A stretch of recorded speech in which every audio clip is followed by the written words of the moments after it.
గిట్లేను పెళ్ళప్పుడు మంచిగుండే కాదు నువ్వు. చేయమంటావు బామ్మది ఇక మరి మీ అక్క చేసిన భాగవతాలు ఇట్లున్నాయి మరి. చీర కొనుక్కుంటా అని నా క్రెడిట్ కార్డు ఇస్తే 50,000 చీరలు 4 కొనుక్కున్నది. అప్పుల పాలయ్యి అప్పులు కట్టలేక ఇట్లా చినిగిన బాణీలు ఇట్లా వేసుకొని ఉన్నా మొన్న. 20 గుంటల పొలం కూడా అమ్మే ఇక తర్వాత ఇక నన్ను నేను అమ్ముకోవడమే ఉన్నది. బాగా గట్లా మాట్లాడతావు. నీకేం చెప్పను బామ్మది మరి. అందరేమో బతుకమ్మకు సంక్రాంతికి చీర తీసుకుంటారు. మరి మీ అక్క ఏమో బతుకమ్మ కావాలంటది, సంక్రాంతికి కావాలంటది.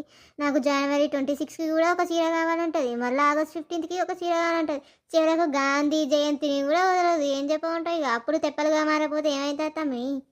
ఏం చెప్పమంటావు మీ చెల్లె కూడా ఇట్లనే చెప్తాను అంతా. చీరలు చీరలు అని నా తలకాయ తింటాంది ఇక. ఏం చెప్పమంటావు నా కోసం ఎవరికి చెప్పను ఇక.